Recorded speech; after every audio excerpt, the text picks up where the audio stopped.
Good morning, babe. Well, we do have some good news today. I'll be the judge of that. Okay, well, Elizabeth Warren explains that she's hatched a plan that could stop Donald Trump's tariffs and stock market manipulation, but it would require just enough votes in the Senate to declare there is an economic emergency, which would end Trump's ability to enforce tariffs. On top of that, she also plans, in regards to Social Security, instead of letting Musk and Trump attack Social Security, we need to strengthen it.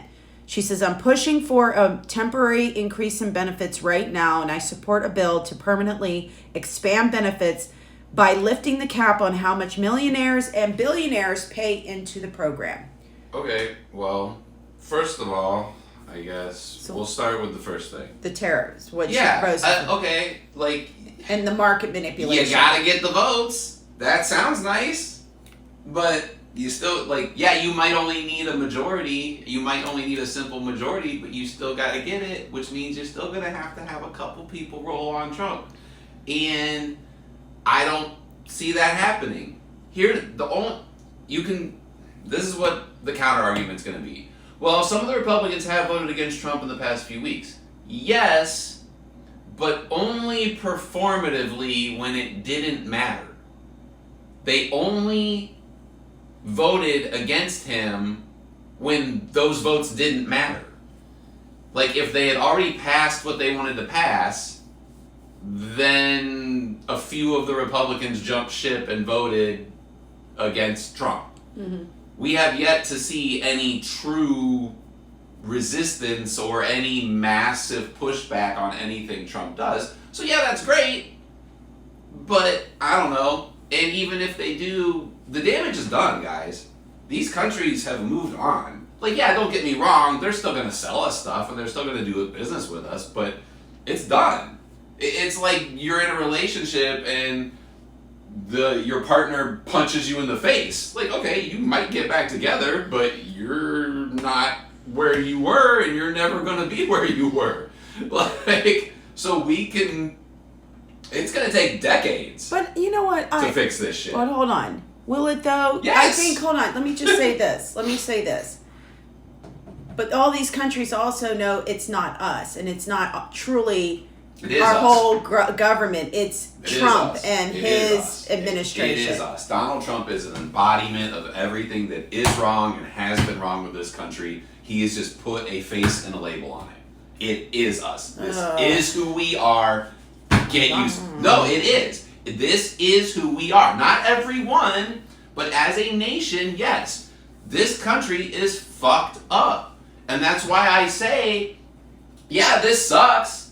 I don't want to see anyone get swooped off to some black site. I don't want to see anyone get their rights taken away. I don't want to see women lose their right to vote. But this is who we are. So shine a spotlight on it and let's get through this so that we can be better. This is necessary. It has to get worse to get better. People have to see who this country really is. And so do these other countries, because this is how we can make something better. Mm-hmm. Now, the Social Security thing, I've been screaming this for 20 fucking years. Why do rich people get off the hook on fucking everything? Social Security was meant to take care of old people. You pay in. We pay into it. Everybody pays into it. But why is there a limit? Why? Why is there a limit? Why is there a limit on taxes you can pay? Why is there a limit on any of it? Taxes are how things get done. No one likes paying them, and I don't either. But someone's got to be the adult in the room, so I guess it'll be me. This is how things get done. This is how you build libraries. This is how you build fucking roads. This is why the stoplights work. This is why there's police in your neighborhood. Yeah, I know, police, whatever. But fucking still necessary because some people are crazy. Firemen, ambulances, hospitals, taxes. Your kid's school, taxes. Teachers, taxes. Fucking all of it is fucking taxes. We don't need to get rid of taxes. We need to streamline and be more transparent about how our taxes are spent. Right. We need to stop pumping trillions and trillions and trillions and trillions of dollars into our bloated fucking military and pump that into our education system. I'm not saying turn off the military. I'm just saying they got plenty of money. Yeah. So we need to redirect how our taxes are used. And Social Security is no different. These people, you stop paying into Social Security at $160,000. And that's not how much you pay in. Your Social Security tax stops at $160,000. How does that make sense? You made $152 billion last year, and you paid into Social Security on $156,000. That makes no sense. How you fix literally every single problem in this country is taxing rich people. Yep.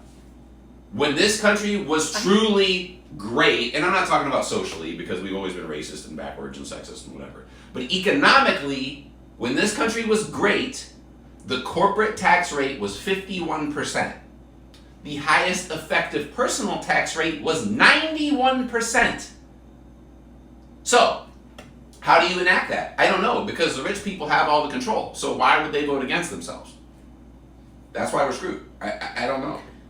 I don't know how you do that. But I think one way to do it is to incentivize these companies and incentivize these billionaire CEOs and say, okay, we're not going to flat out take your money and tax you, but what we are going to do is penalize you. If you're a corporation and you have anyone in your company that's getting benefits, you get penalized. You get penalized. Since we're subsidizing your employees at that point, at the end of the year on your taxes, if any of your employees got any benefits at all from the government, we will take that back double from you. Now that company is incentivized to make sure that its people are taken care of. Same with these CEOs. How do you structure it so that they still have an out, but they're on the hook? Same thing there. At the end of the year, if you don't reinvest so much into your business or into your employees or into programs or whatever, then there will be a 90% tax rate after you hit a certain amount of money. Now, what that amount of money is, I don't know. People smarter than me would have to sit down and figure that out. Do you still believe there should be any billionaires? No. Here's the thing. If I was, okay, let's get hypothetical. There should be some sort of capped income. No, it's not capped. It's just, there's human decency. And look, I get there's a certain amount of irony because I'm standing up here wearing the t-shirt of a billionaire. But she does a lot of good shit. And you could argue that she's one of the few people that actually made her money. She made her money off music. She didn't sell shoes. She didn't endorse shit. She fucking put out music and made $1 billion. If I was a billionaire, the only thing I would do every single day when I woke up was call my accountant and figure out how much money I had to give away to go to bed not being a billionaire. It should not exist. I think Jeff Bezos' wife is doing. She is doing it. She's doing it, and Excellent. she's still rich. Of course, she's still that's rich. what I'm saying. I would wake up every morning and I'd be like, "Hey, Steve, how much money do I need to give away today to go to bed and not be a billionaire?" That's what I would do every day. I would drive around and pay off student debt. I would go to Taco Bell and buy everybody lunch. I would drive down the street and see someone driving a car. Hey, do you need a new car? Here's a stack of money. That's all I would do all fucking day, because how fucking awesome would that be? Okay, so where are all of the rich people that said they would get to a certain level and actually do what you said they were going to do? I've never heard a rich person say that. Exactly. Ever. That's the problem. So where are they? Where are they? Where's every rich person right now ready to be the hero of our world? I'm waiting. Taylor Swift gives a lot of money away. Bill Gates gives money away. But you got to do better, guys. Got to do better.